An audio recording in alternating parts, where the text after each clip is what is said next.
Namo Bhagavate Vasudevaya. Om Namo Bhagavate Vasudevaya. Namo Bhagavate Vasudevaya. Om Namo Bhagavate Vasudevaya. Om Namo Bhagavate Vasudevaya. Om Namo Bhagavate Vasudevaya. Narayanam Namaskritya Naram Chaiva Narottamam Devim Saraswatim Vyasam Tato Jayamudhirayet. Nashtaprayeshva bhadreshu nityam bhagavata sevaya bhagavatyuttama shloke bhaktir bhavati naishtiki. Om ajnanatirandhasya jnananjana salakaya chakshurunmilitam yena tasmai Sri Gurave Namaha. Namo Vishnupadaya Krishna Preshthaya Bhutale Srimate Bhakti Vedanta Swaminiti Namine Namaste Saraswate Deve Gauravani Pracharine Nirvishesha Shunyavadi Paschatya Deshatarine Vancha Kalpatarubhyascha Kripa Sindhubhya eva cha Patitanam Pavanebhyo Vaishnavebhyo Namo Namaha.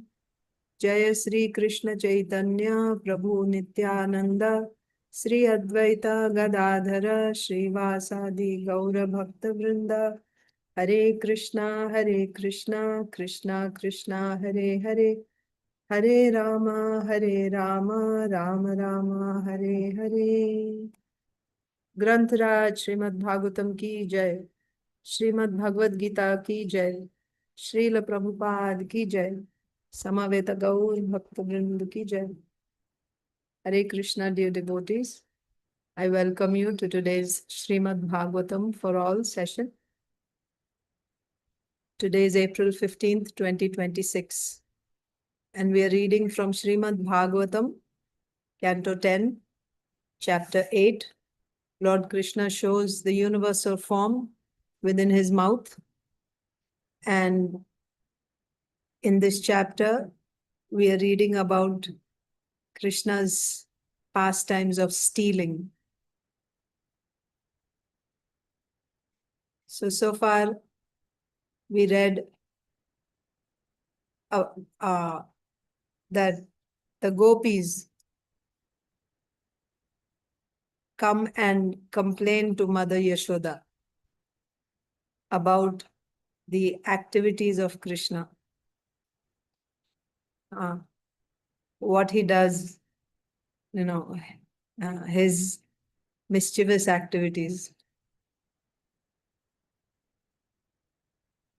So these verses, these stealing pastimes of Krishna are described in only 3 verses, not many.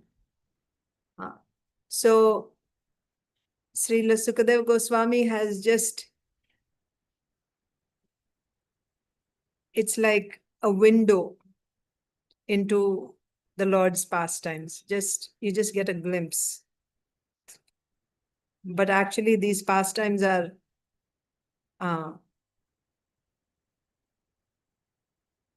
there is well, they're just completely filled with madhurya, sweet pastimes. And the Aishwarya that the Lord exhibits here is how simultaneously he's entering into thousands of gopis' homes at the same time. That's the Aishwarya. But nobody knows that. Everybody is seeing Krishna in his house only. Why Krishna is stealing? We discussed that also. Because the gopis have this desire that Krishna should come to their house. And they make butter for him. And they want him to come and eat in their house. But why does he steal? He could have just, gone to their house and just, they can serve him and he can eat butter. Why does he steal? We saw that also. Because this is the language of love. Krishna likes indirect dealings. He's fond of indirect dealings. If you see, his standing is also very crooked. He doesn't like straight dealings. He likes, because there is more sweetness, there is more rasa in such dealings. So he likes to steal and eat. So let's just go over the verse that we covered yesterday, and then we will proceed to the next two verses. So this is what the gopis are saying to Yashoda Mai. What does, Mother Yashoda, please listen to your son's mischievous activities. What does he do? Vatsan munchan kvachid asamaye. He comes and unties the calves. Munchan means unties the calves asamaye, when it is not time for milking.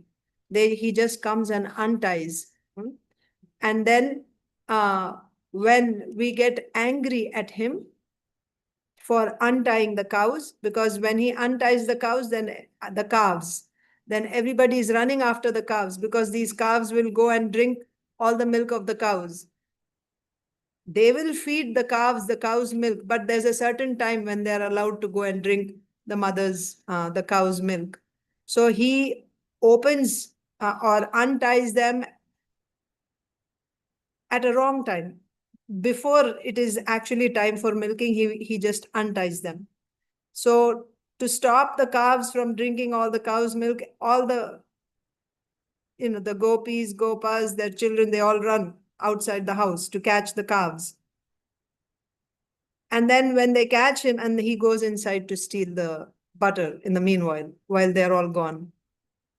So then when they catch him and when they get angry at him, why did you do that? Why did you untie? Then Kṛṣṇa sanjata hasaha. Kṛṣṇa means when they show anger, then he simply laughs. He smiles.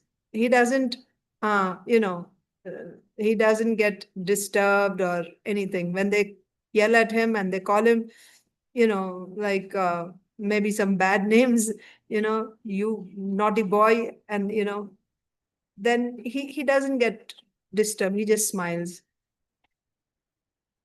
Then the gopis are saying to Yashoda Mai that when he smiles, then we cannot remain angry any longer. Seeing him smile, we also smile.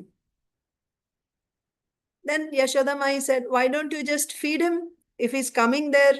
So the whole purpose of untying the calves and all is to just eat butter. Why don't you just feed him that butter? Give him some butter to eat. Then they say, yeah, we offer him butter, but he won't eat. He won't eat when we give. Rather, when we offer him butter, he'll say, you think I'm a beggar? Why I should eat in others' homes? Why I should accept what others are giving me? I'm the king's son. So he won't take. Even if we give him, he won't take. But the same thing, he will go and steal, and then he will eat. Actually, the thing is, he has a great relish, taste for stolen food. When he steals and he eats, he gets great rasa in that. He relishes that so much. He relishes the butter which he has stolen. If we just give him like that, he won't eat it. Steyam means stolen. Svādu means taste. Atti, eats. The stolen food, he eats stolen food with great relish. Ati, dadi payaha, then Yashodama is saying, okay, then you just tie it high, right? you tie the milk and yogurt high so that he's a small boy, he won't be able to reach. So your milk, yogurt, those foods which he steals, you just tie it high. Then they say, steya-yogai. Yogai means different upayas, different means, or how do you say, different ways of stealing. Kalpitahi. He comes up with so many different ways of stealing. He has so many ideas of how to steal. You're saying tie it high. He has many techniques. So there's nothing is too high for him. He has many, many ways. He comes up, racayata means, rachana means someone who's composing. That means he creates, or he comes up with new ideas of how to steal. He has so many ideas. It doesn't matter where we steal. No height is too high for him. We can keep it anywhere, but he'll figure out how to steal. And after stealing, what does he do? He eats it. He eats it. And he'll eat it. And sometimes he may not eat it, but he will call all the monkeys, Markan, Bhokshan, Vibhajati. So he will call all the monkeys and he will distribute, he will divide that butter amongst all the monkeys and he'll tell them to eat, and they are all eating. So here we also saw why Kṛṣṇa is feeding the monkeys, because in the previous Leela, in Lord Ramchandra's Leela, these monkeys served him. They were unpaid soldiers. They were not hired, or they were not being paid anything. They were simply serving Lord Ramchandra. So the Lord was so pleased with them, and he had such gratitude for them. Of course, at that time also he arranged for them that all trees would be filled with fruits throughout the year, in season and off season. There's no season or off season. Throughout the year, all trees would produce. So mangoes usually come in summer season in India. Anywhere, summer season mangoes come. But at that time, they would come throughout the year, not just summer. In summer also, they'll come, winter, rainy, throughout the year, the trees will be filled with fruits. Like that, all guavas, sitafal, and jackfruit, all fruits, they would come, apples. Throughout the year, they would come. And the monkeys would eat. But then the Lord felt that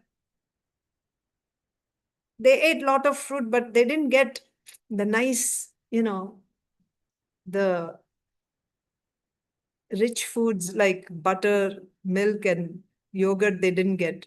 So now he wants to feed them. That's why Kṛṣṇa is calling all the monkeys and he's feeding them. Until what time does he feed? Sa means one. Chain na atti. That means there's not even one monkey remaining that is eating, that is willing to eat. That means all the monkeys have eaten so much that their bellies are so full, they cannot take anymore. Even if there is one monkey that is able to eat a little bit more, he will keep feeding. But when all the monkeys have eaten so much and there's not even one monkey that will take even one more morsel of butter, at that time, he will say, this butter is all stale, sada hua hai, and then this butter is no good, and angrily he'll just break all the pots of butter and go away from them. The gopis are telling Yashoda-mai. Then Yashoda-mai said, okay, then, but still, you can hide here and there. You don't, just, you can hide the butter in some place. Just keep it somewhere so he won't see it. So then the gopi said, yeah, you know what happens if somehow if we manage to hide the butter and yogurt, what are all the things that he eats? if we keep those pots somewhere hidden, then when he comes and he looks and he's not able to find, if he sees that there is a pot, then he'll figure out how to take. But if he doesn't find anything, dravya alabhe, he goes to a particular house, and in that house, if he does not find any dravya, that means nothing to eat, then he becomes angry at that house. He curses that house. Gṛha-kṛtyeṣu means he gets angry at that household, at that house, and he starts cursing that there is no food for me in this house. This house will be burnt to ashes. I will come myself, and I will set this house on fire. And he will say that this house will be poverty stricken. The people in this family will die. I curse them, like that. So out of fear, they have to keep something for him to eat. Of course, here it is also said that he says all these things, but these are just with his lips. From his heart, he's not saying, he's not actually wishing that they should be destroyed and, the house should be burnt. He's not actually desiring like that, but he says that externally.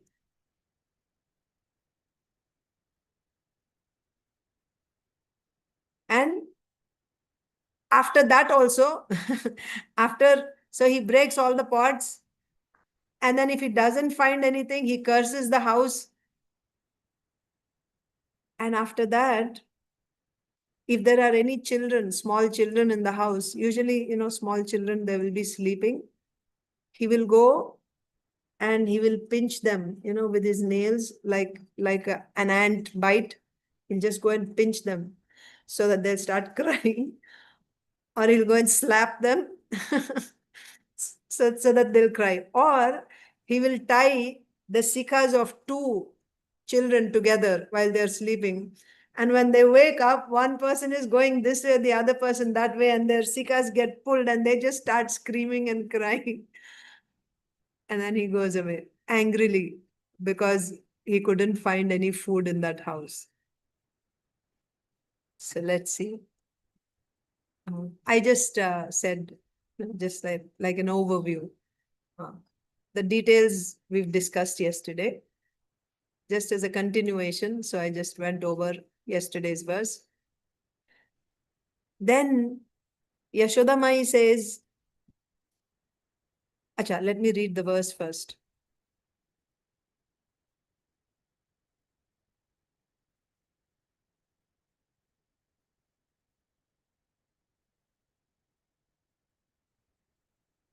hastāgrāhye racayati vidhiṁ pīṭhakolūkhalādyaiś chidraṁ antar-nihita-vayunaḥ śikya-bhāṇḍeṣu tad-vit dhvāntāgāre dhṛta-maṇi-gaṇaṁ svāṅgam artha-pradīpaṁ kāle gopyo yarhi gṛha-kṛtyeṣu suvyagra-cittāḥ.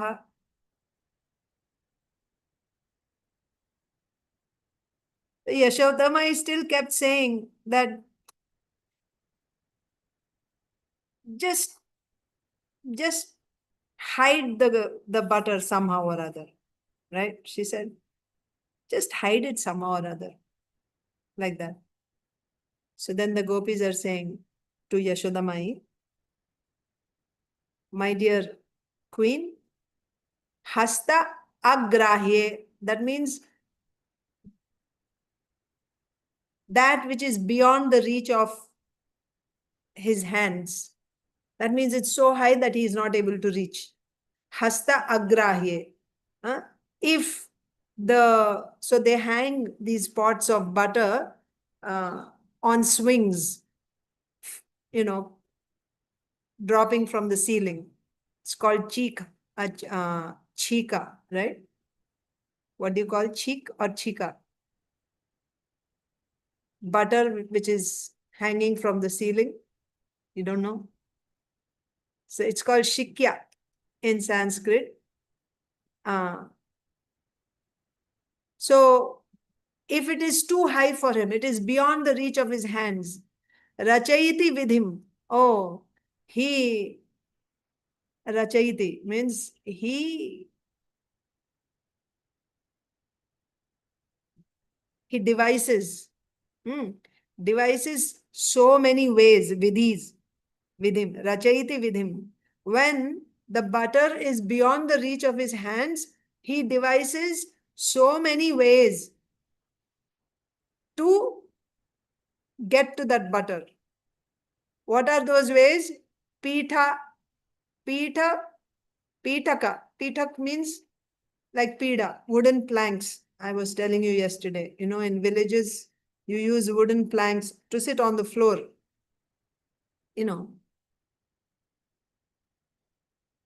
Very low. So he'll just stack these wooden planks one on top of the other, then stand on top of it, and he can reach the butter. If the butter is not too high, remember the gopis would tie the butter not too high so that he can actually reach it. They want him to come and steal. So they would not hang the butter too high. So different times, different ways. So when it is tied not too high, then he will just arrange these wooden planks one on top of the other, stand on that, and then he will take the butter pot.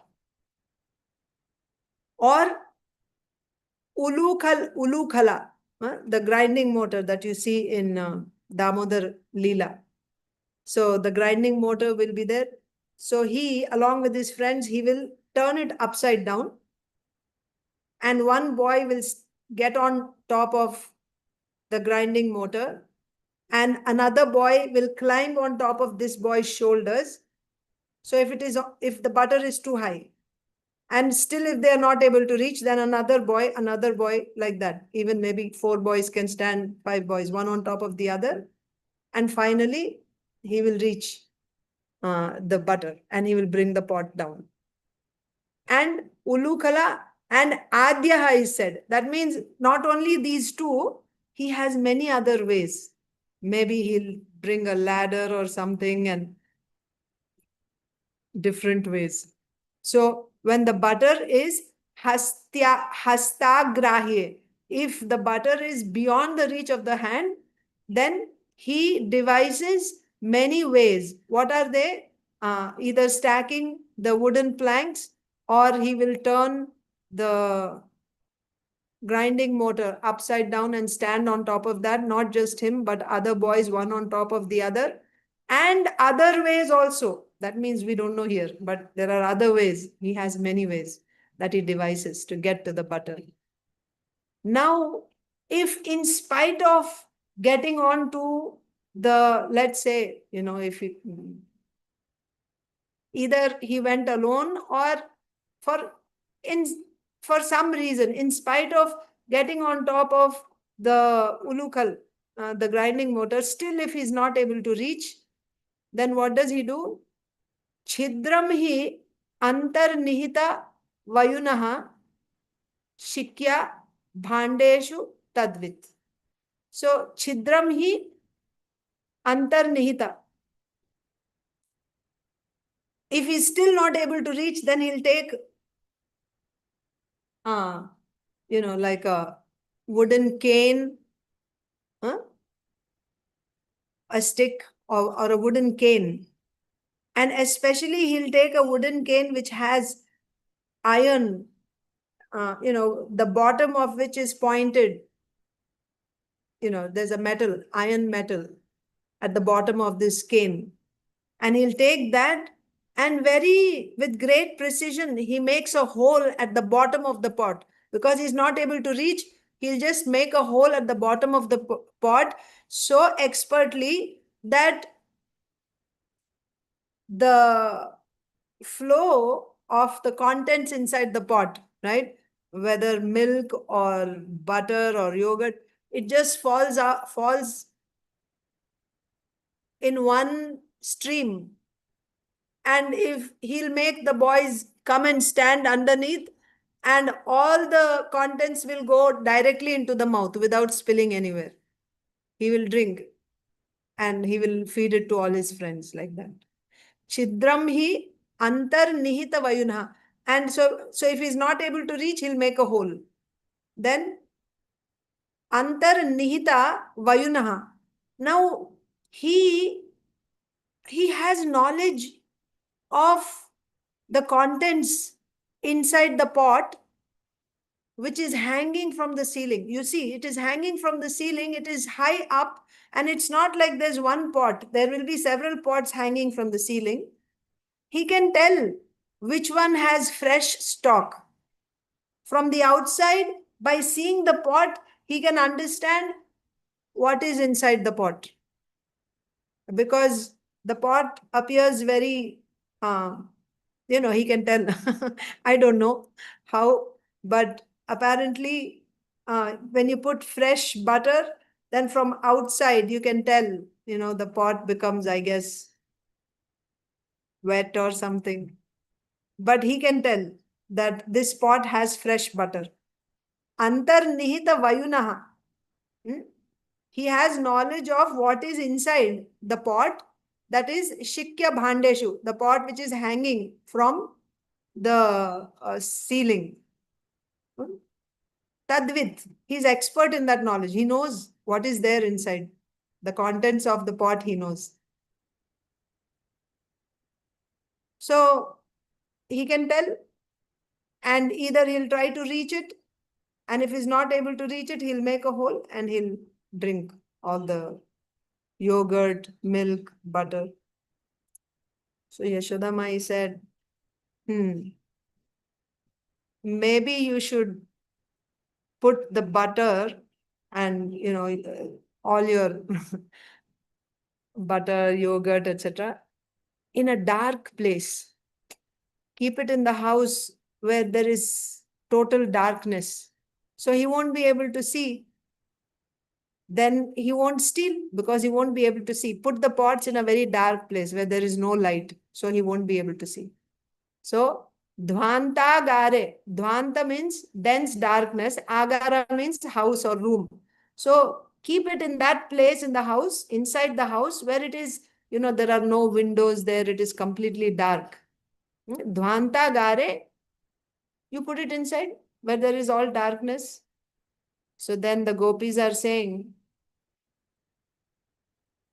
we did that. When we keep in a dark room, the jeweled ornaments that you put on him, they just light up the whole room. So even if he goes inside the dark room, because of all these jeweled ornaments on him, the place is lit and he sees, he finds out where the butter is and he'll just steal it. dhṛta-maṇi-gaṇaṁ. dhṛta-maṇi-gaṇaṁ means, money means the jewels. dhṛta-maṇi-gaṇaṁ, because of being decorated with valuable jewels. So because of these monies or these jewels in the ornaments of his body, even if we put in dark rooms, still he finds out. Then Yashoda Mai said, oh, okay, then I will remove those ornaments. I will remove those ornaments so that he won't be able to see. So the next day when Kṛṣṇa would go, she would not put those ornaments on him.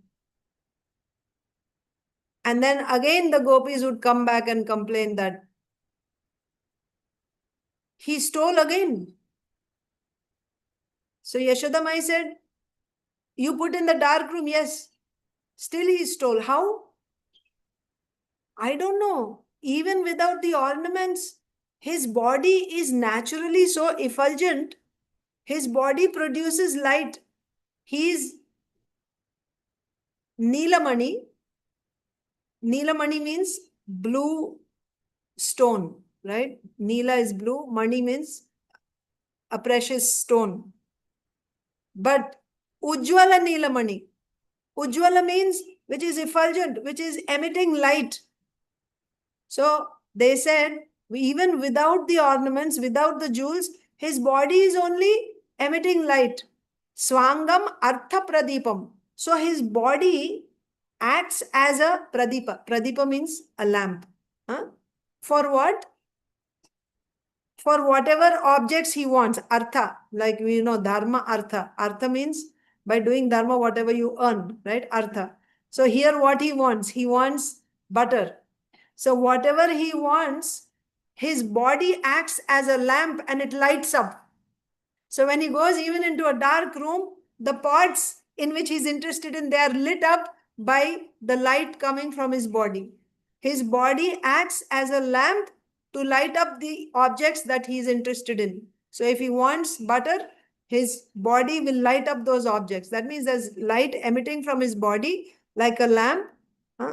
He's like a Ujjwala Neelamani. So because of that, the objects are lit, the butter, and he'll find out and he'll take it. So in this way, kāle gopyo yarhi gṛha-kṛtyeṣu suvyagra-cittāḥ.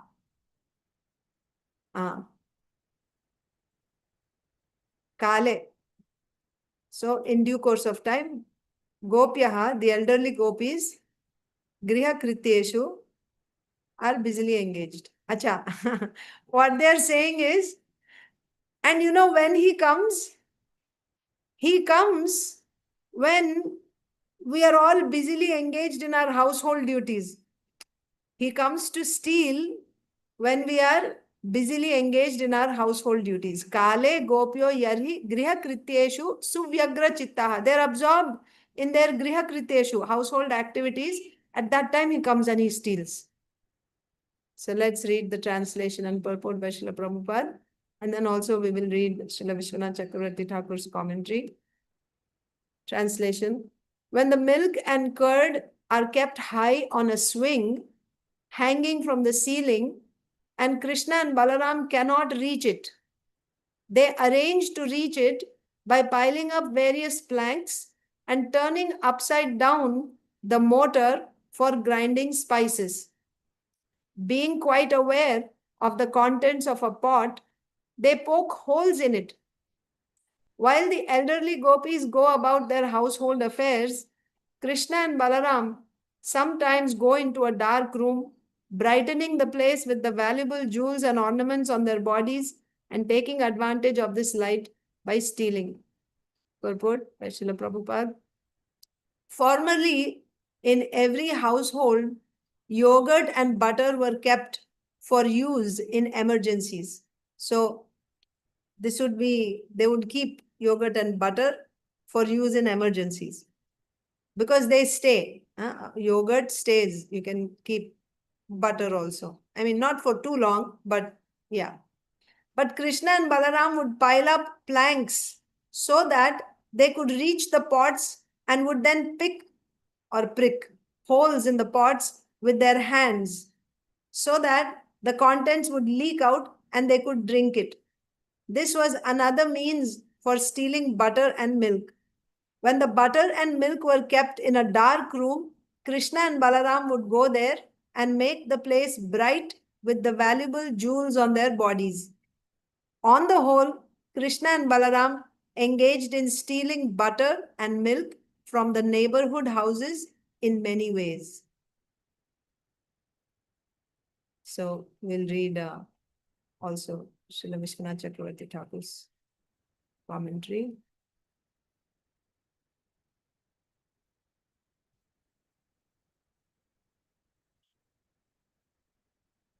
To share it.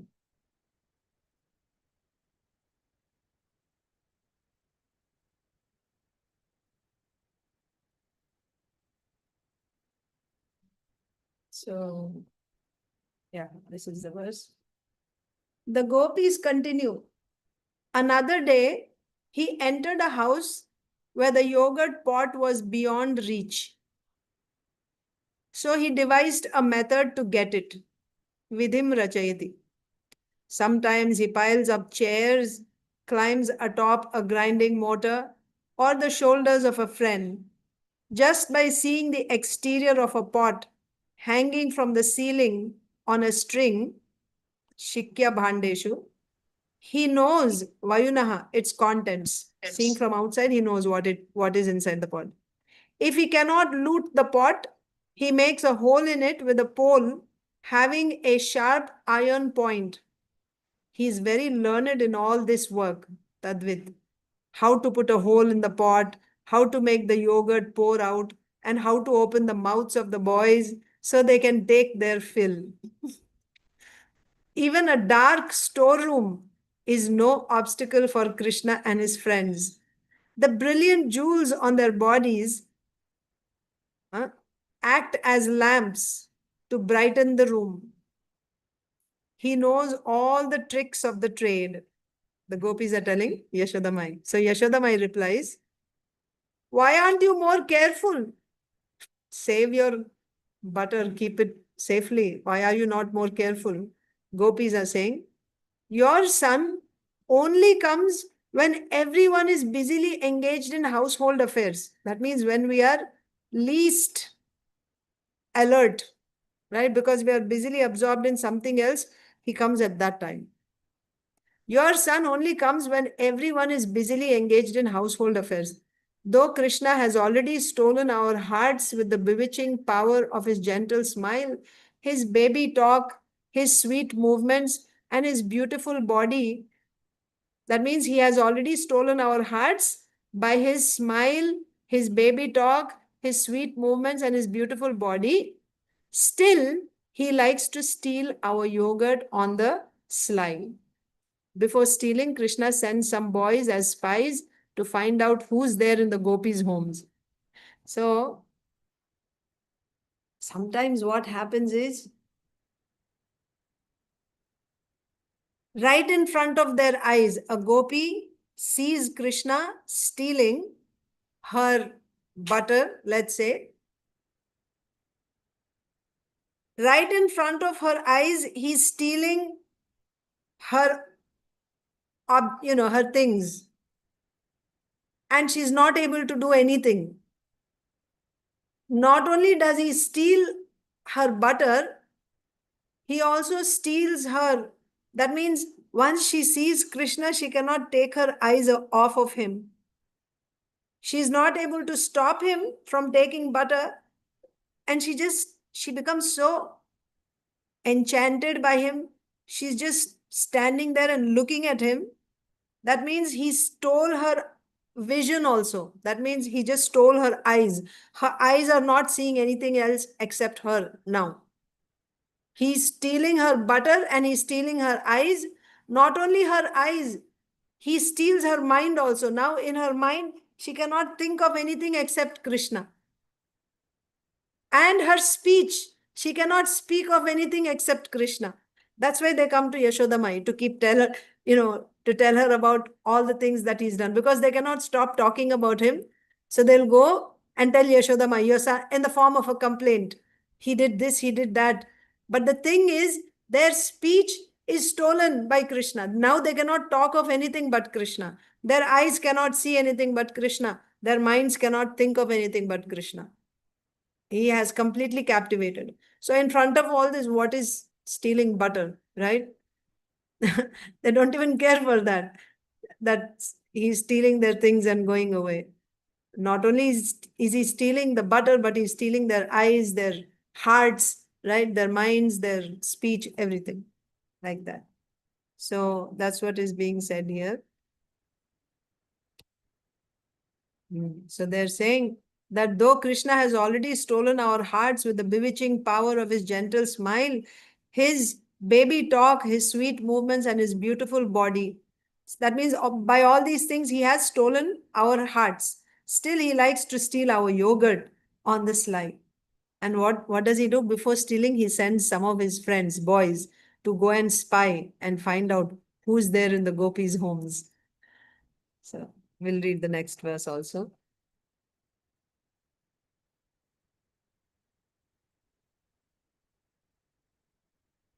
Text 31.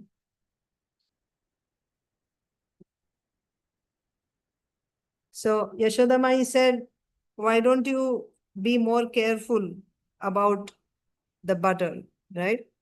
So then the gopis said, he comes at a time when we are all very busy.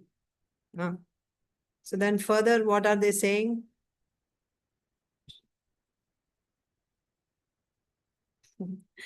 evaṁ dhārṣṭyāny uśati kurute mehanādīni vāstau steyopāyair viracita-kṛtiḥ supratīko yathaste Itham stribhi sabhaya nayana shri mukhala lokini bhir vyakyat artha prahasita mukhi nah yupalabdhum aichat. Not only does he steal our yogurt and butter, and what to speak of, that means right in front of our eyes, he steals and we are not able to do anything. We are so mesmerized. Not only does he steal that, but also dhārṣṭyāny, matlab drishtata. He's so naughty. He's not just stealing, but he's very mischievous. He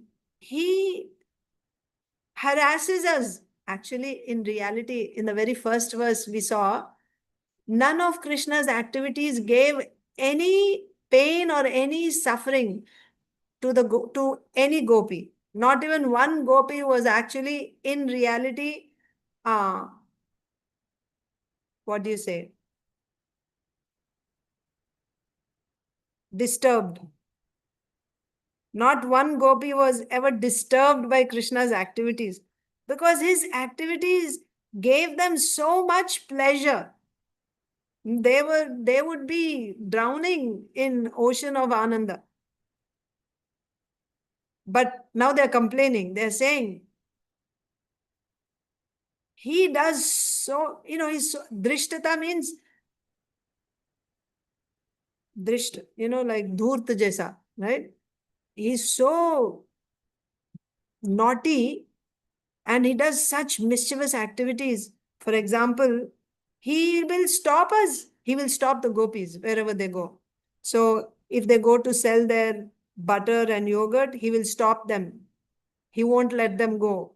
He'll say, you have to pay a tax, right? Danakeli, you have to pay tax to me. I am the king's son. You have to pay tax to me, like that. Or if they're trying to cross the river, he stops them at the ghat. He won't let them get on the boat and cross the river. He will not let that happen. Or when they go to pick flowers, he'll say, this is my garden. You cannot pick flowers from here. You have to pay a tax to me, like that. He won't let them do that. They go to fill water. They go to fill water in the Yamuna, and he will say, no, you cannot take, Yamuna is mine. You cannot take water from here. Or they go to Govardhan, there also. He won't let them do. Anyway, he's always like watching where the gopis are going and what they're doing, and he will go and stop them. That means he gives them such a hard time. He gives them such a hard time, he won't let them do anything. Like this, the gopis are telling Yashoda Mai. So, in this context, Srila Radha Govind Maharaj narrates one song or one poem written by Surdas ji. So the gopis are always wanting to see Krishna. And if they don't see Krishna and they want him to, when he does these mischievous activities, actually they go for that only. Just like when Krishna comes, they want him to come and steal in their house. And after he steals, then they go and they complain. But they do it, they want him to come. The reason he's going there is because that's their heart's desire. They are praying, hoping that Krishna will come. Every pot of butter that they have, they're simply hoping that, I hope Krishna will eat this butter. That's their desire. So like this, when Krishna stops them in different places, they love that also. So one gopi saw that it's been a long time. I didn't see Krishna all day today. Where is Krishna? So she found out. Oh, today, because Krishna takes his cows to herd in different locations. If you take the cows every day to the same place, then all the grass will be over there, isn't it? So you take them to different, one day here, next day to another forest, like that. So she found out, oh, Krishna today somebody must have seen Kṛṣṇa taking cows, on this side of the river at this particular location, in that direction Kṛṣṇa went. So she found out and she went to that location with a pot. She took a pot with her, an excuse that she went to collect water from there. And she went, and of course she needs water for her house also, because her husband is there and mother-in-law is waiting, they have to cook, she needs water. They carry water from the river and she's sitting there. She fills the water and she's looking, Kṛṣṇa didn't come. So then she pours the water back in the river because Kṛṣṇa didn't come. So then again she'll remember, oh, my mother-in-law must be waiting at home, I have to cook. So then again she'll fill the pot and again she'll see, but Kṛṣṇa hasn't come yet. So again she'll pour the water back in the river. Like this she goes on filling and throwing the water back, filling and throwing the water back. And for a long time she's sitting there and waiting to see Kṛṣṇa. And finally Kṛṣṇa comes there. And then he says, so he's coming with his cow herding stick after herding the cows. So he sees her with her pot of water and he says, you cannot take this water. This Yamuna is mine. You have to pay tax. So then the gopi says, we won't pay any tax. This is not your father's property. This river is Bhagwan's. You don't own this. We don't have to pay any tax. Then Kṛṣṇa, then she was trying to take the pot and Kṛṣṇa snatched the pot and, dropped the water back in the river. So then she got angry and she snatched his lakuti, right? The cow herding stick from him. She snatched it away from him. And she said, now you give my pot back. You fill water. She came for that only. And then for a long time, Kṛṣṇa wouldn't let her take the pot. He wouldn't let her take the water. And then now the time is up. She has to carry water. And he's only saying, you will get nice punishment when you go home. Your husband must be waiting. Your mother-in-law must be waiting. You will be punished if you go home. Then finally she said, Kṛṣṇa, please give my pot back. I have to go. And then he said, no, I won't give. Unless you pay tax, I won't give. So then she snatched his stick from him. And then she said, you give my pot back. Otherwise, isi se tumhara marammat karungi. Right? I will beat you up with this stick now and I'll teach you a lesson. You better give my pot back. And not just give my pot back. You have to fill it with water and put it on my head. Then only I will give you a stick. Otherwise, I'm not giving you a stick. And because she had the stick, now she was poking him like this. She was showing like Sri. So he tried, to catch, but it didn't work. So finally he went and he filled the pot and he put it on her head. And then she had already taken darshan of Kṛṣṇa. The whole purpose she had come there was to see Kṛṣṇa. She saw Kṛṣṇa, so she was satisfied. Apparently she returned his stick. She took the water and she went home. So this is just one example of Kṛṣṇa's, mischievous activities. How he would stop them from, in their daily activities. He would just create some, like he would just stop them from their activities. So they are saying, the gopis are saying, evaṁ dhārṣṭyāny. Dhārṣṭyāny means he does such mischievous activities, naughty activities. And then uśati kurute mehanādīni vāstau. Now in our homes, we nicely clean the place to worship the demigods. They worship deities, demigods.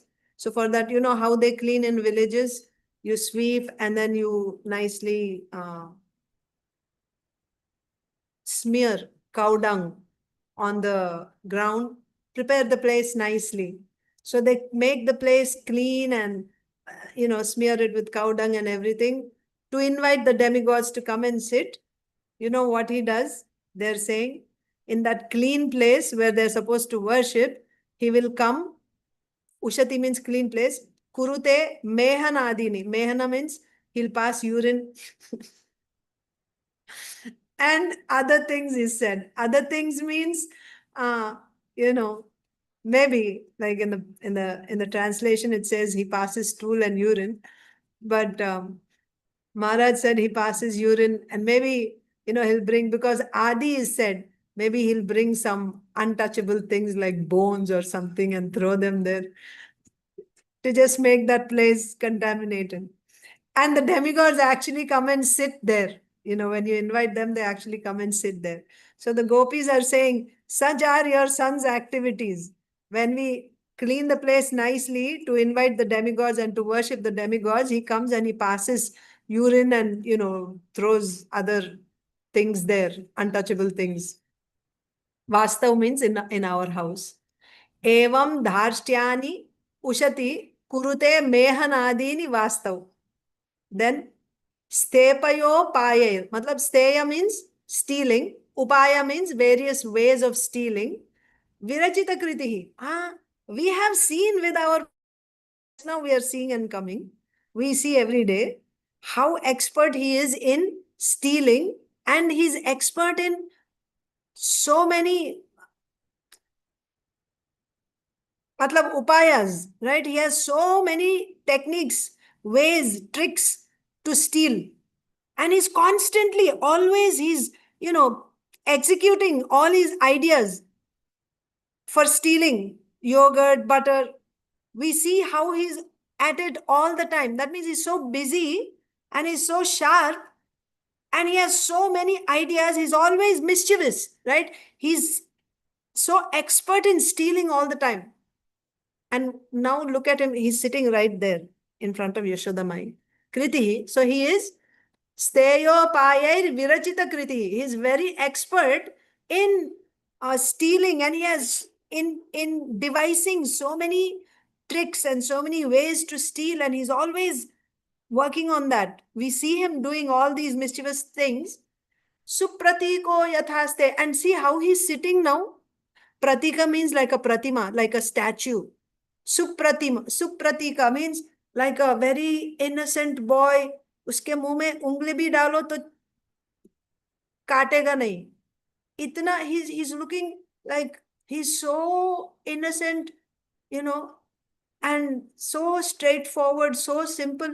Look at him, how he's sitting like a pratima, like a statue. He's just sitting like that. So they are surprised, the gopis. We see him doing all these activities, and in front of you, see how he's sitting like a statue, as if he doesn't know anything. Ittham stribhihi sabhaya nayana Sri Mukha Lokinibhir. So when the ladies, they saw Kṛṣṇa, and Kṛṣṇa's expression was, on his face was as if he is fearful that hearing all these complaints, Yashoda-mai may become angry with him, she may punish him. So he has this expression on his face, fearful expression, so that she may not punish him. Like a innocent face, but, bhaya nayana. His eyes are fearful that Yashoda-mai may not punish me, hearing these complaints like that. Innocent, but fearful eyes. And the ladies are looking at Kṛṣṇa's face, how he is looking, his eyes are fearful. And they are relishing that. Sri Mukha Lokinibhir. Lokinibhir means Alokinibhir. They were enjoying the pleasure of seeing this. His eyes are fearful that Yashoda may not punish him. And the gopis are looking at Kṛṣṇa, his eyes fearful, and they were just enjoying seeing him like that. And they're describing to Yashoda-mai everything that he did. Vyakyat artha And what is Yashoda Mai's response to this? After hearing all the discussion, all the description of the mischievous activities of Krishna, all the things that he did, Prahasita Mukhi, her face was just lit up, like she's smiling face. She didn't look angry at all. Nahi upalabdhum aichat. And she didn't have any desire of chastising Krishna. She didn't get any desire to chastise Krishna. That is why it is said that she never chastised him. She was never angry with him. No, she didn't do that. Even after hearing all complaints about how he stole and everything, and when she would hear all his activities, because Yashodamai understood that he is stealing because these ladies, they get so much pleasure. The ladies want him to steal, and they are so happy when he is stealing. So what is the point, right? And also, she was worried that if she chastised him, he may become depressed. That I work so hard. Krishna may think, I work so hard. Stealing also, he's working so hard to steal, right? Planning in so many ways and organizing with his friends and untying the calves. And they work hard for this. So he worked so hard and finally he earns this butter. And then she's checking him from doing this, thinking like that he may become depressed. See, being my mother, she also doesn't understand me, and she's checking me like this. He may feel depressed. छोटा बच्चा है, हाँ, उसको उसके दिमाग में ये रह जाएगा, उसके दिमाग पर क्या असर पड़ेगा, he'll feel hurt in his heart. Thinking like that, she would never chastise Krishna for these activities. And besides, first of all, hearing about his activities, she would be so blissful. So there's no question of her becoming angry with him and chastising him. But the other gopis are coming and complaining. But she understood they were also complaining because they were so blissful. They wanted to make her happy. So they're coming and they're telling her about his activities. So everyone is happy. So she wouldn't punish, and she wouldn't even desire to ever chastise him. So evaṁ dhārṣṭyāny uśati kurute mehanādīni vāstau. That means dhārṣṭyāny means his mischievous activities. Uśati kurute mehanādīni vāstau means in their house he will pass urine and other, contaminate the place after they clean it up nicely for worshipping the demigods. Steyopāyair viracita-kṛtiḥ. He's so expert in making all these plans, devising plans how to steal. But see, supratīko yathaste, now how he's sitting like a very simple boy who doesn't know anything what's going on here, like a pratima. He's just standing there like a statue. Ittham stribhihi sabhaya nayana sri mukhalokini. And they would just enjoy seeing his face when he appeared. His eyes were fearful after they complained that Yashodamai may punish him, I mean, we have experience of this world only. We can just imagine. We don't have the vision to actually touch the Lord's pastimes, actually see the Lord's pastimes. But with our just trying to understand, best is simply hearing. But I'm just saying, you may have some experience of your children when they were like 2 years old or 3 years old. If they do something wrong, the kind of fear that they have, in their eyes, that you may punish them or something. They're afraid, they're just looking at you. So when the gopis were complaining, Krishna is like with fearful eyes, he's just looking and seeing his face like that with fearful eyes. The gopis they just loved seeing him like that, they just enjoyed. They were just drowning in bliss because of Krishna's wonderful pastimes. And then they would describe, while describing there in ecstasy and hearing all this, Yashodamai, she's just smiling away. Her face was always smiling. Yashodamai would never get angry, she was always smiling. Nahi upalabdhum aichat. She didn't desire to punish Krishna at all. So now we'll read translation and purport.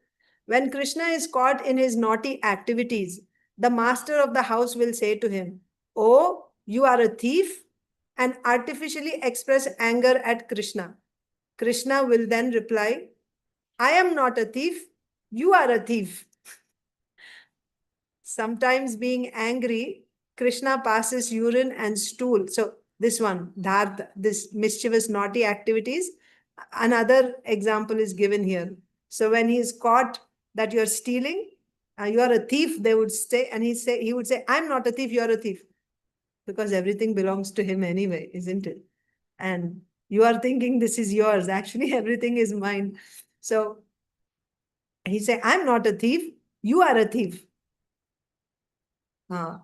Then sometimes being angry, Krishna passes urine and stool in a neat, clean place in our houses. But now, our dear friend Yashoda, this expert thief, is sitting before you like a very good boy. Sometimes all the gopis would look at Krishna sitting there, his eyes fearful, so that his mother would not chastise him. And when they saw Krishna's beautiful face, instead of chastising him, they would simply look upon his face and enjoy transcendental bliss. So when they would see Krishna like this, they wouldn't want to chastise. They would be floating in transcendental bliss. Mother Yashoda would mildly smile at all this fun. So she's also seeing what's going on in the gopis, with the gopis seeing Krishna, and how Krishna's, and Krishna's condition. So seeing this, she would mildly smile at all this fun, and she would not want to chastise her blessed transcendental child. Purport. Krishna's business in the neighborhood was not only to steal, but sometimes to pass stool and urine in a neat, clean house. When caught by the master of the house, Krishna would chastise him, saying, "You are a thief." Aside from being a thief in his childhood affairs, Krishna acted as an expert thief when he was young by attracting young girls and enjoying them in the rasa dance. This is Krishna's business. He is also violent as the killer of many demons. Although mundane people like non-violence and other such brilliant qualities, God, the absolute truth, being always the same, is good in any activities, even so-called immoral activities like stealing, killing, and violence. That means is absolute truth. That means everything in the absolute world, in the spiritual world, nothing is bad. What is bad in this world, there everything is transcendental. There is nothing good or bad. Everything is transcendental. So even his stealing, his killing, his violence, all that is not just good, it is transcendental. It's beyond good and bad. Krishna is always pure and he is always the supreme absolute truth. Krishna may do anything supposedly abominable in material life, yet still he is attractive. Therefore, his name is Krishna, meaning all attractive. This is the platform on which transcendental loving affairs and service are exchanged. Because of the features of Krishna's face, the mothers were so attracted that they could not chastise him. Instead of chastising him, they smiled and enjoyed hearing of Krishna's activities. Thus, the gopis remained satisfied and Krishna enjoyed their happiness. Therefore, another name of Krishna is Gopi Jana Vallabha. Gopi Jana. The gopis, Vallabha. One who is very dear to the gopis. Because he invented such activities to please the gopis. So all these activities, why he's doing? He's doing to give them pleasure. They loved Krishna so much. The gopis loved Krishna, all the Brajvasis. But in that also the topmost are the gopis. So to please them, Krishna performs all these wonderful activities. One thing about this is, here about rasa dance, it is said,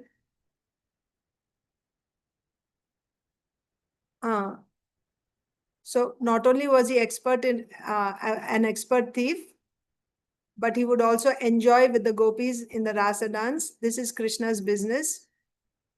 He is violent, he's a killer of demons. So he's brilliant in all his activities. So this is the last verse of the stealing pastime. But here it is explained that this is just, Srila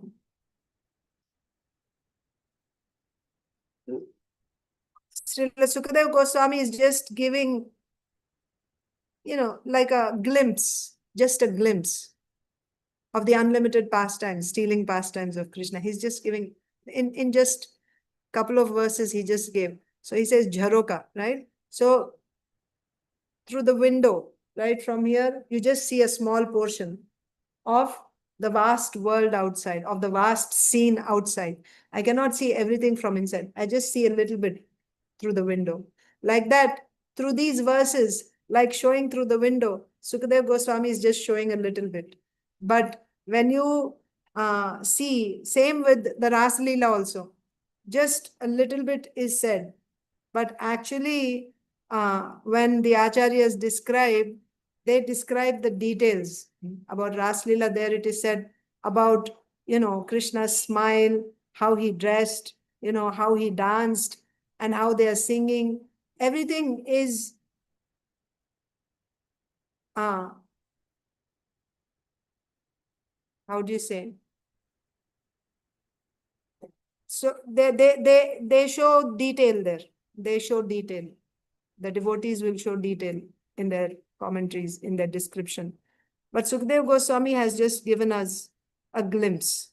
Similarly, these stealing pastimes of Krishna are simply madhurya, sweetness. And he's just giving us a small glimpse. Actually, these pastimes are unlimited. Let's also read Srila Vishwanath Chakravarti Thakur's commentary for this verse, and then we can stop Bhagavatam reading here. 32. Yes. So the gopis continue, O Yashoda, O famous one, you appear very blissful on hearing the pastimes of your son. It is not only that he steals, he also passes stool and urine in the room set aside for worship and thus contaminates it. He also pulls the ladies, look at this. He pulls the ladies' braids and saris, kicks them, and proposes marriage to them.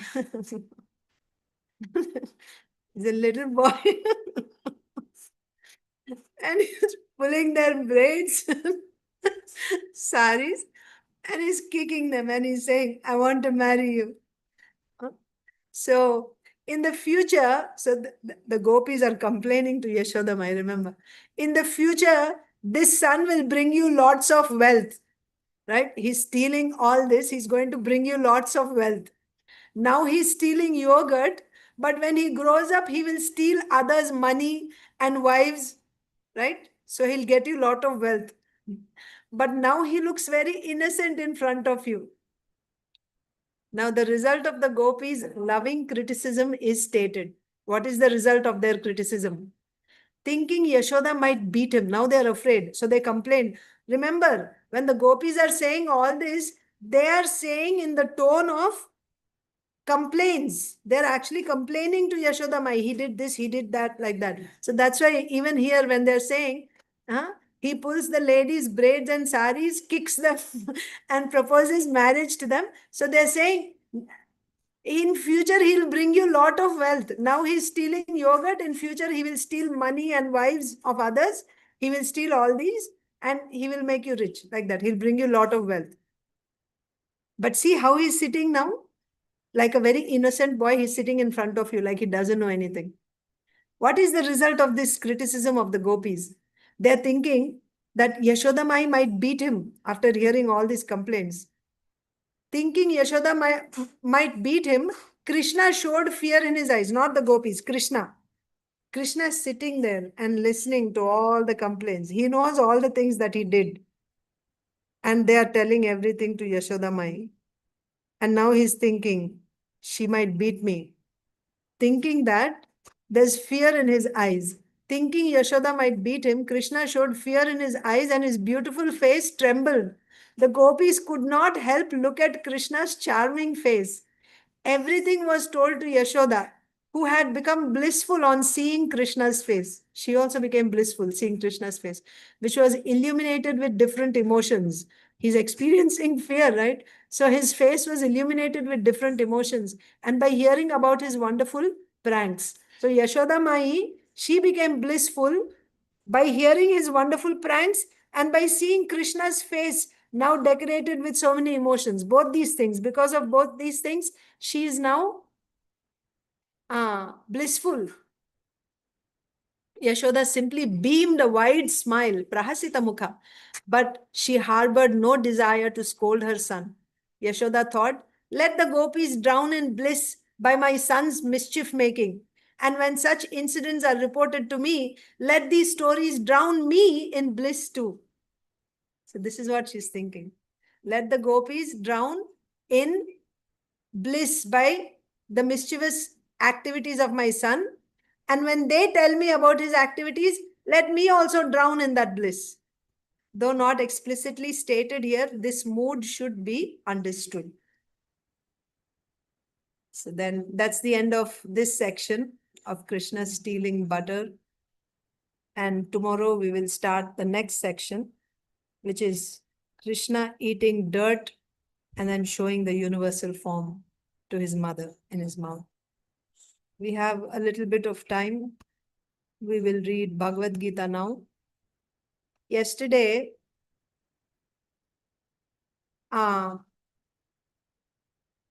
we just read the shloka, translation and purport, but I wish to explain to you what we are going to learn in this 14th chapter.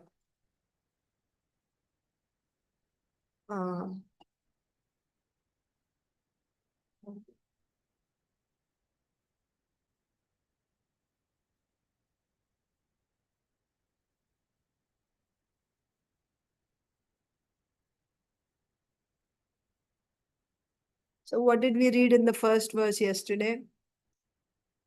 Krishna is saying, once again, I will tell you this param jnanam. Param jnanam means this supreme wisdom, supreme knowledge. I'm going to speak to you again, Arjuna. This knowledge, which is the best of all types of knowledge. Jnananam uttamam. It is the best of all types of knowledge. What? This param jnanam. That means Krishna already spoke in the 13th chapter. Didn't he speak about this jnana? He spoke. But he's saying, I'm going to tell you again. This is Krishna's nature. He repeats. Nature means for our sake. This is his svabhava. He will repeat it again and again and again so that we get the message properly. He knows our conditioning. The living entity is covered by avidya. How we are forgetful. Even after hearing so many times, still we are forgetful. That's why very kindly he keeps repeating it again and again. He did that in the first 6 chapters also.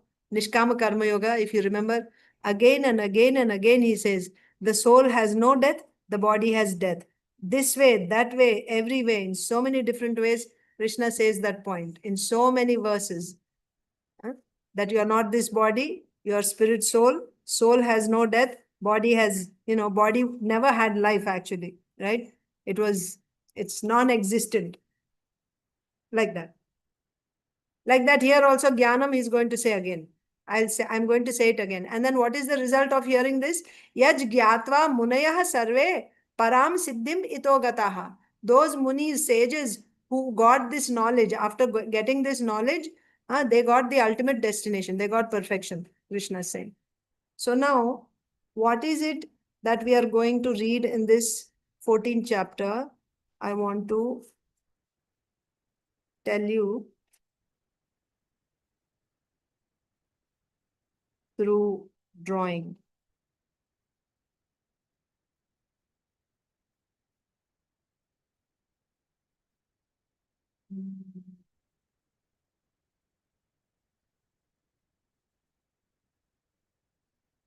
Don't think, please don't think that, we like the stories, this is nice and sweet, but philosophy is, we won't, and we just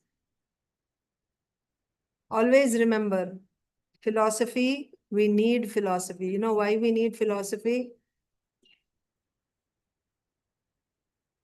In the avidya that is there in us, ignorance.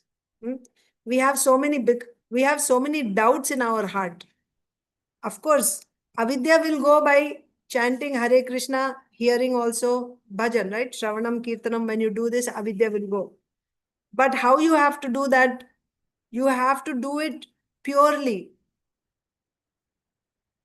It's like when you have clean water, you wash your clothes with, you may have seen, if the water is salty, like well water, or when the water is not clean water, if you wash your clothes with that, it won't become clean. I don't know if you have had that experience. If the water is not sweet water, right? And if you wash your clothes with that, your clothes don't get clean properly. But if you wash your clothes in clean water, like a river water, right? Fresh water. If you wash, then with little soap also, your clothes get clean. So the point is, if your bhakti, bhajan that you're doing, if you do it purely, pure devotional service means doing only Shravana Kirtanadi Rupa Bhakti, that too only for the pleasure of Krishna, not for any other material result, not for liberation, and also not mixing it with, or not feeling any dependence on karma in order to do bhakti, no dependence on jnana. This you will get when you get faith. When you get faith, that dependence on Krishna, when you get complete dependence on Krishna, not depending on anything else. When you get that faith, then you will be able to do that pure devotion. And by that pure devotion, then all your anarthas will be clean. Avidya will be removed and everything. And then you will be progressing in bhakti very nicely, swiftly. The main problem right now is we don't have that firm faith in bhakti yet. We need that firm faith. How this faith will come? When those doubts which are there, since you don't know for how many lifetimes, you have so many doubts in the heart. Externally, it appears like, oh, we are devotees now. But actually, there's so much in the heart.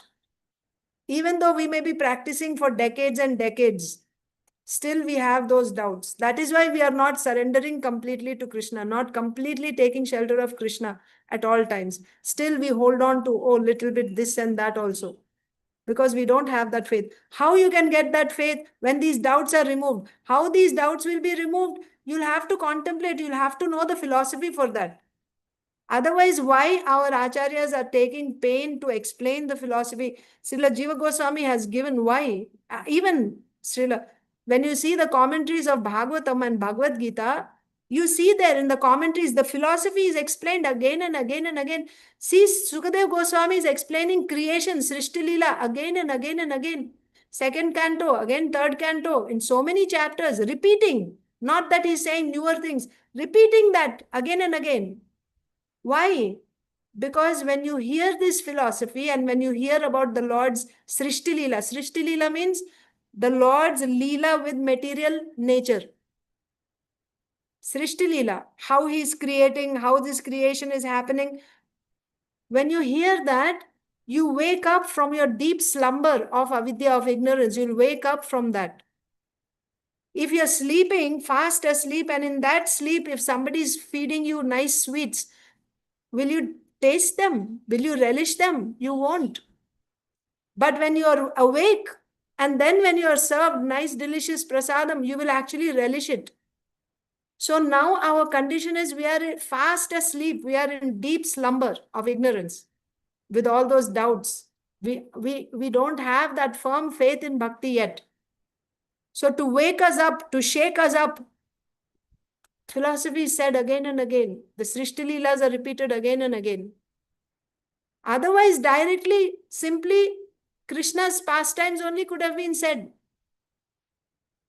Right?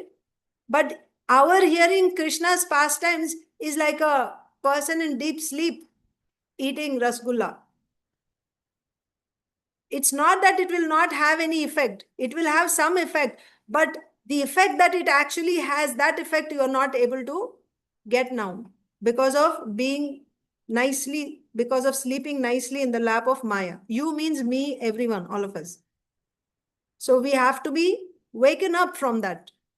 So to wake us up, the philosophy is said, Srishti Leelas are said, the Lord's pastimes with Maya, because we are sleeping in Maya's lap. When we hear of the Lord's pastimes with Maya, we will come out of that. We will wake up from this slumber.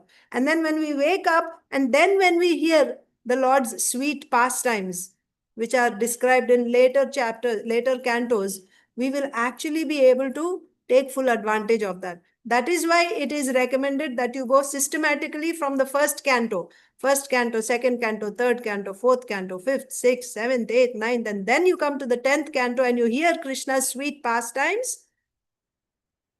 You are actually able to take advantage of that fully. Of course, there's no harm. It's not that you won't benefit. You'll get some benefit, but you won't be able to get full benefit of that. That's the point. Because of our fault, because we are sleeping. So don't shy away from philosophy. Try to understand the philosophy properly.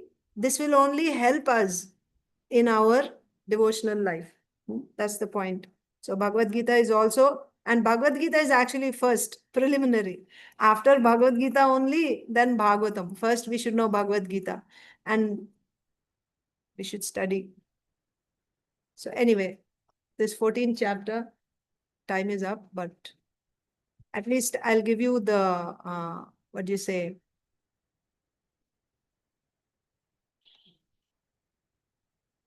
I'll just give you, one second, no? Add a page. Okay, so we are in the 14th chapter. What exactly we are going to read in this? What exactly are we going to study in this 14th chapter? 14th chapter is entitled The Three Modes of Material Nature. What is the relationship of the modes on us? Okay, three modes of material nature. If you want to know in one line, what we are going to study here is how this living entity, how the conditioned soul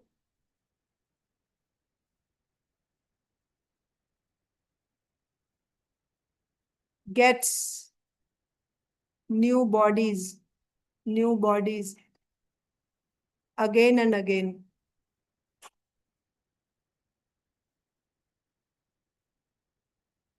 Due to association with the three modes. This is the subject matter. So if you want to break down in bullet points, first of all of you, I'm assuming all of you are aware, but in short, okay, this is Mahavishnu. All the conditioned soul means souls that are covered with avidya. They are inside his body, resting.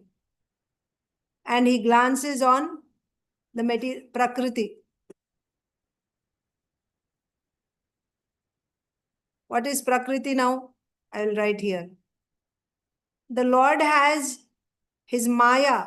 There is two. Mahamaya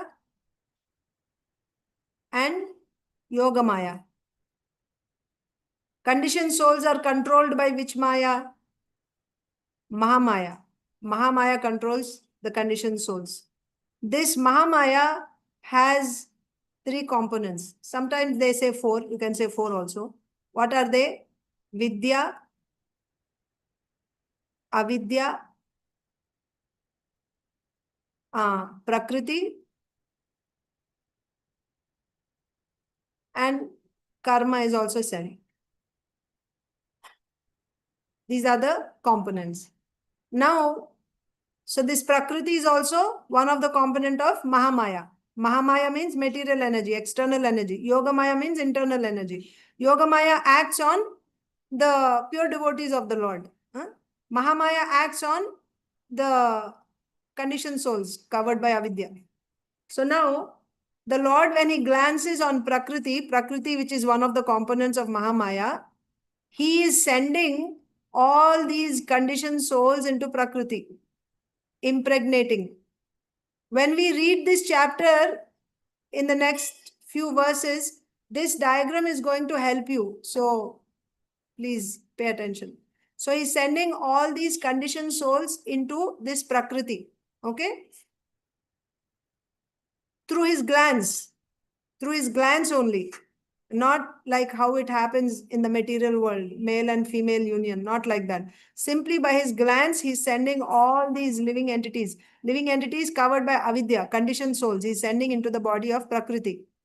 And also, time also. He sends kāle Shakti also into Prakriti. By that, now this Prakriti which is impregnated, I'm giving you in short, details I'm not giving. She produces 23 elements, one after another, by the influence of kāle Shakti, the Lord's energy, and she has all these conditioned souls with her. She produces 23 elements. You know what these 23 elements are? Mahat, and a portion of that Mahat is called Chitta. Then Ahankara. Then you have, Mahat, Ahankara.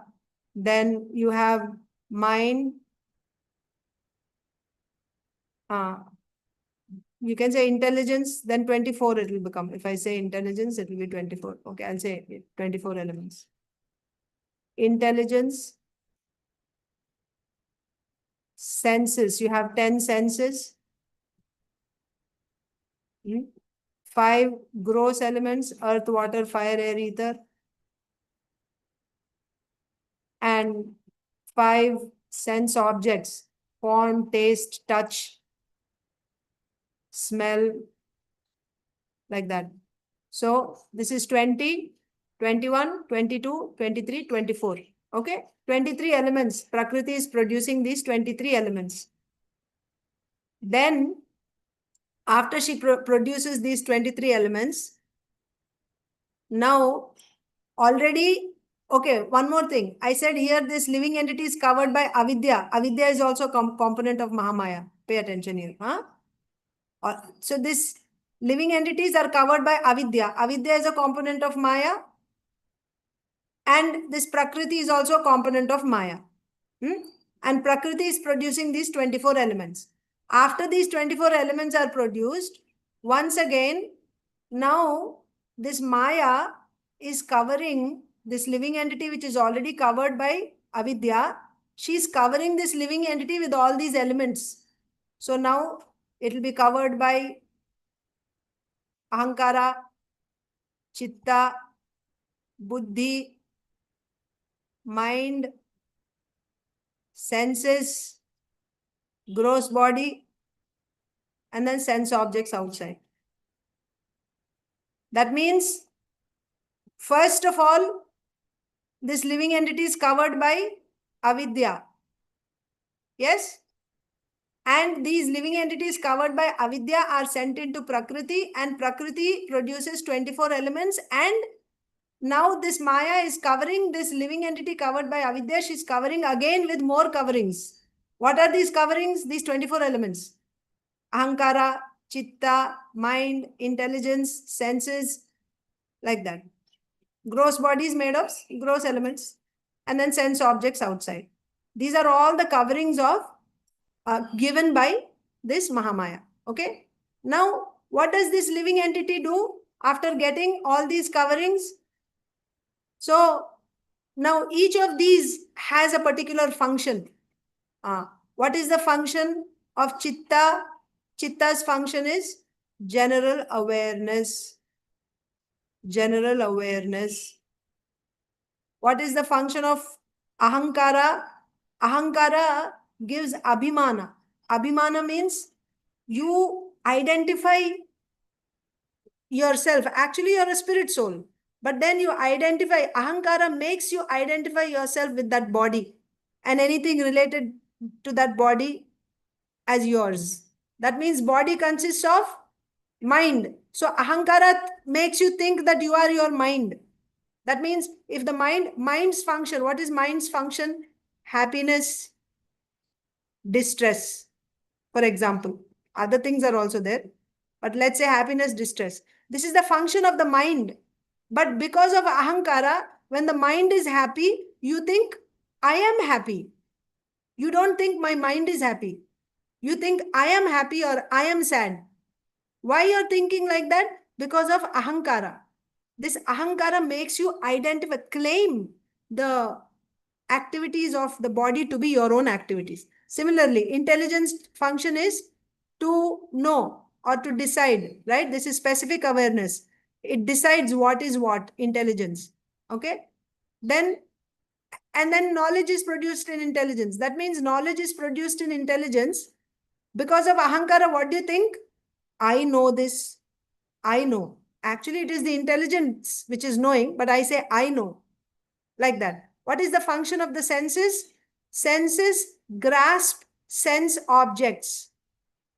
Senses grasp sense objects. So I said these are the senses. So you have eyes, ears, nose, tongue, skin. These are your, and also hands, legs, genitals, anus, again tongue for speaking. Totally there are 10, 5 working senses and 5 knowledge acquiring senses.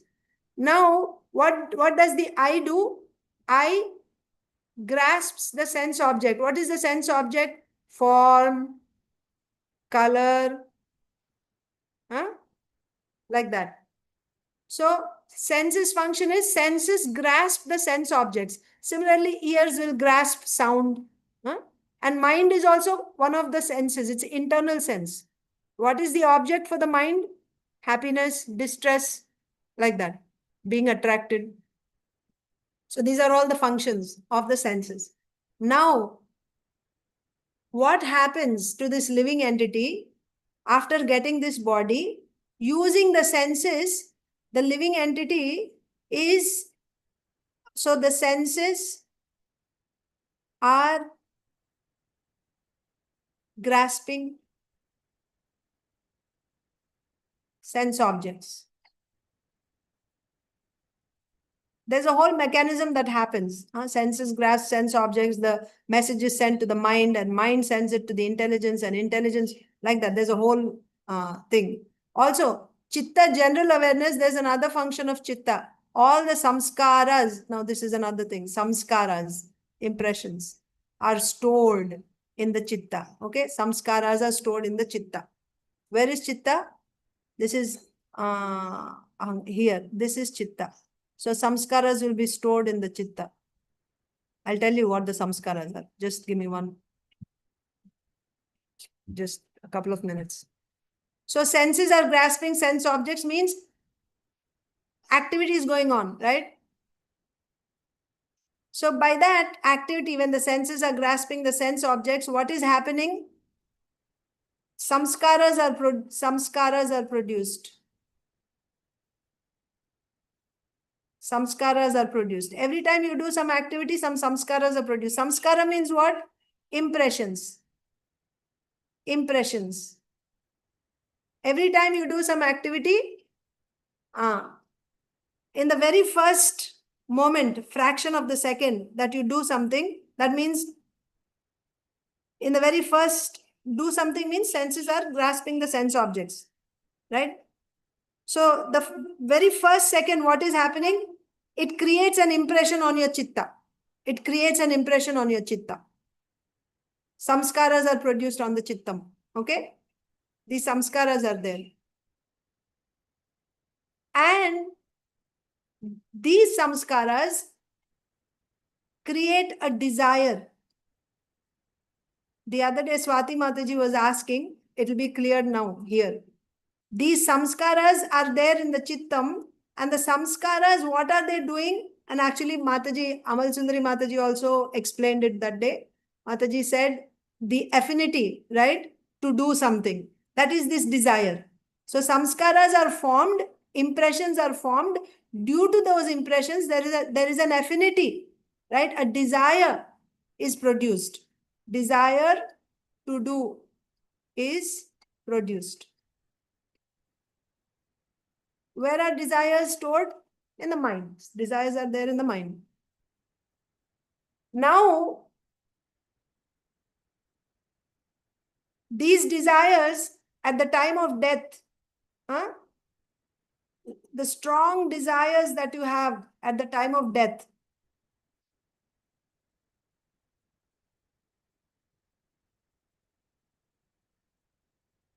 at the time of death will be the cause for the next body.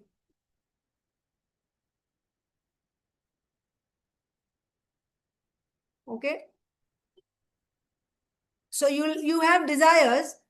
According to your samskaras, there are desires, but samskaras can be strong or weak. When you have strong samskaras, then there's a strong desire. So at the time of death, whatever the strongest samskaras that you have, they produce a strong desire, and that strong desire will help in forming your next body. That will be your next body. That creates your next body, the strong desires. Now, where do the modes come into picture here? That's the main thing. These samskaras are in 3 modes. You have sattvika, sattva-guna, rajoguna, and tamoguna. Because you see, when you say, here I can tell you, vidya is in sattva. Avidya is in tamoguna. Prakriti has all 3 modes.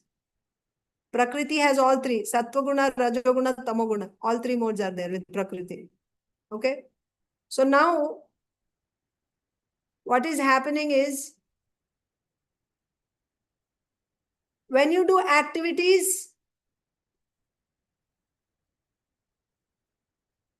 the living entity that is covered by avidya, the living entity that is covered by avidya, and because of avidya, now it got this, what do you say, the body. That means it got ahankara, chitta, etc. We are seeing what is the relationship between this living entity covered by avidya and Maya. Maya, or you say Prakriti. What is the relationship between Prakriti and this Jivatma? This is Jivatma. What is the relationship between Maya and Jivatma? We saw in Bhagavad Gita 13:20, Maya is Anadi, Jivatma is Anadi. That means there is no birth. There is no birth for Maya and for Jivatma. And this is Anadi and this is Anadi, and both of them have a sambandha. They have a relationship. And that relationship is also Anadi, because this is Anadi and this is Anadi. Both are there since beginningless, and they have a relationship also. And that relationship is also beginningless. What is that relationship between Jivatma and Maya? That relationship is avidya. So this is the basic problem of the conditioned soul. The relationship between Jivatma and Maya is avidya. And then because of avidya, all these other things have happened. So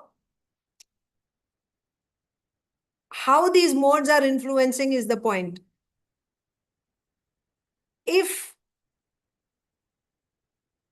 you already have samskaras in you, if you are exposed, let's say if you are exposed to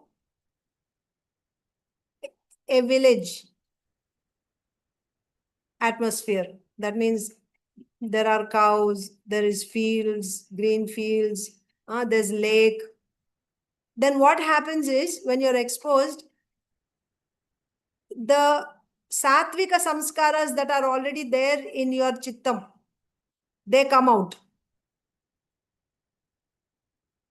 When you're exposed to a sattvika atmosphere, village is a sattvik atmosphere.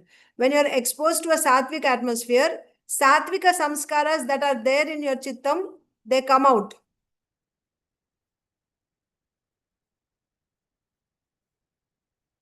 That means they become active, they come out.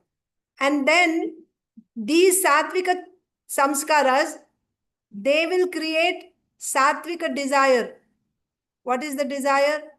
Oh, I like this setup, this village, so nice. I want to build a house here and I want to live in the village. I'll have a cow and I'll have some land, like that. You get a sattvika desire. And if this desire becomes really strong at the time of death, if this desire is very strong at the time of death, right? At death, if your desires are sattvika, then what will be your next birth? You'll get a sattvika body. If at the time of death you have sattvika desire, then next body will be sattvika body. What is a sattvika body? So you'll probably take birth in a village, or also, your consciousness, right? Your consciousness means your svabhava, your nature will be sattvika. You'll be in the mode of goodness. You'll get a body which is in the mode of goodness. Similarly, you can apply it to others also. Now, if you're exposed to a city with malls, right? Shopping malls and cars, etc., buildings, then by such exposure, your rajasika samskaras will come out. And then you'll have a desire to buy a house in the city, nice city, right? And if these desires are strong in your mind, where do you find desires? Desires are in the mind. If these desires are strong at the time of death, then your next body will be rajasika body. Rajasika body. Rajasika body means you'll get the body like a tiger or something that is cruel and that likes to hunt. That's like that, rajasika body. And tamasika, if you are exposed to tamasika atmosphere means, your day goes like this, where you are lazy, you don't feel like doing anything, you're dull, and you don't have any inspiration to do anything, like that. If you are in that influence, then those samskaras will come out, and you'll have similar desire also. As soon as you get a day off, you want to simply sleep all the time, because you think that's the best thing to do, just sleep and not do anything. Then what is that means your samskaras, tamasika samskaras are coming out, and the desire also is tamasika. Then what is if these samskaras are very strong at the time of death, I mean this desire is strong at the time of death, then your next body will be tamasika body. Maybe you'll take birth as a tree or as a frog or something. What we are seeing in this chapter is what is the influence of the modes, how the modes are acting on us. Where are the modes? Prakriti is actually modes only. Prakriti is consisting of the 3 modes. And from Prakriti only all these are formed. So that day I told you, Maya has 2 functions. The ingredients are formed, and also externally there is influence of those modes. Just now I told you, if you are exposed to a village, that means you already have your mind, intelligence, etc., which are made of modes. On top of that, external influences your setup, your work, your food, your association of people, right? All that is in 3 modes. So if you are exposed to the mode of goodness, then your desires, your samskaras, which are in the mode of goodness, will come out, and that will give you desires that are in the mode of goodness. And that will decide your next body. You'll get a body in the mode of goodness. And likewise for modes of passion and ignorance. How these modes are influencing us, that's what we are going to read in this chapter. And as a result of this influence, how we are getting different bodies. How this, we means the living entity that is covered by avidya. How it is getting different bodies because of association with modes.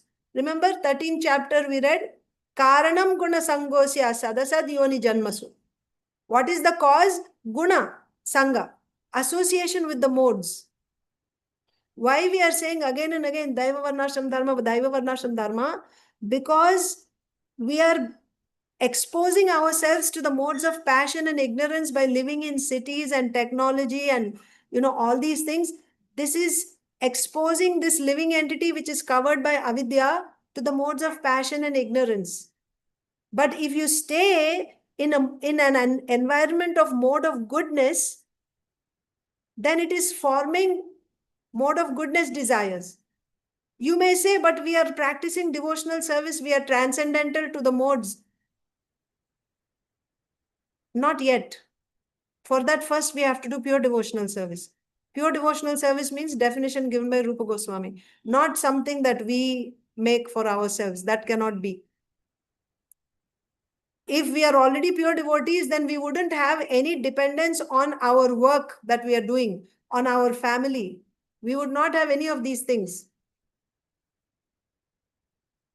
So that we have to decide. But the path for us is to get Dhrida Shraddha, you have to be in the mode of goodness. What is the influence of the modes on the consciousness is said in this 14th chapter.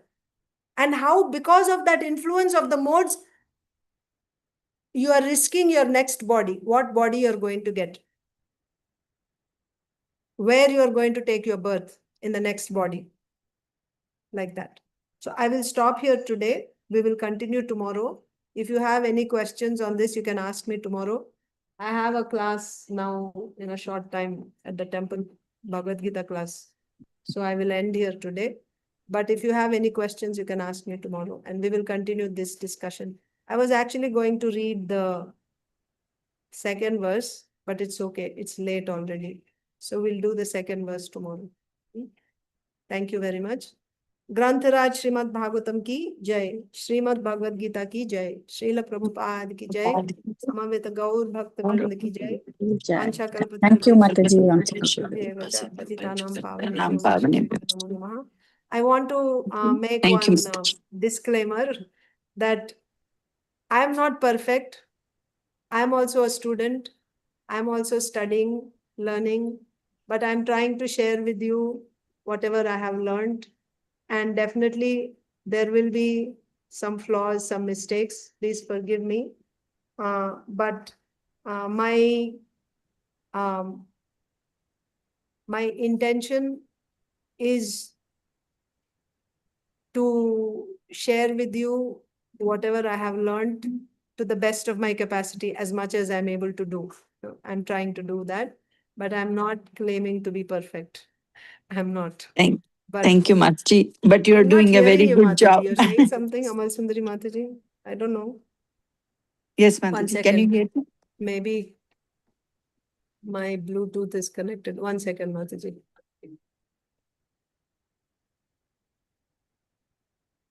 Yes, go ahead, Mataji. Now, I'm just saying, Mataji, that yes, you said this, but we are very grateful. You're doing You're saying? Exceptional job. Are you able to hear me, Mataji? Now, yes, I'm able to hear you. I was just saying that we are very grateful. You're doing an exceptional job of teaching us and revising with us every day and making our concepts clear.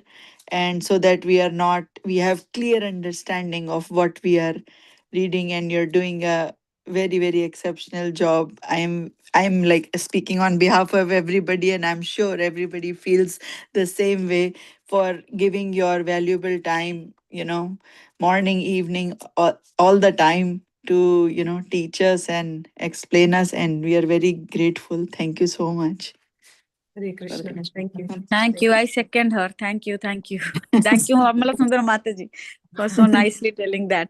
And I love the way Mataji repeatedly she tells the same thing, what my mind, I'm not talking about anybody.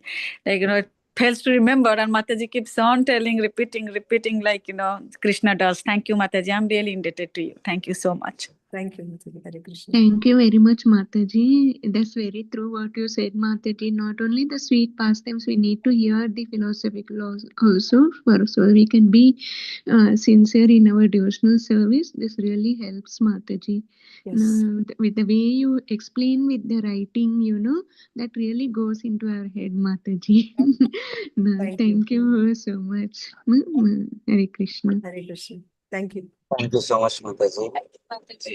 You're doing amazing. We're always Indebted to you. Thank you. You were much better every day. Thank you so much. Thank you, Mataji. Thank you, Prabhuji. Hare Krishna. Thank you all. Hare joining. Krishna, Mataji. Thank you. Yes, Mataji. Hare Krishna. So we will end here. Hare Krishna. Srila Prabhupada.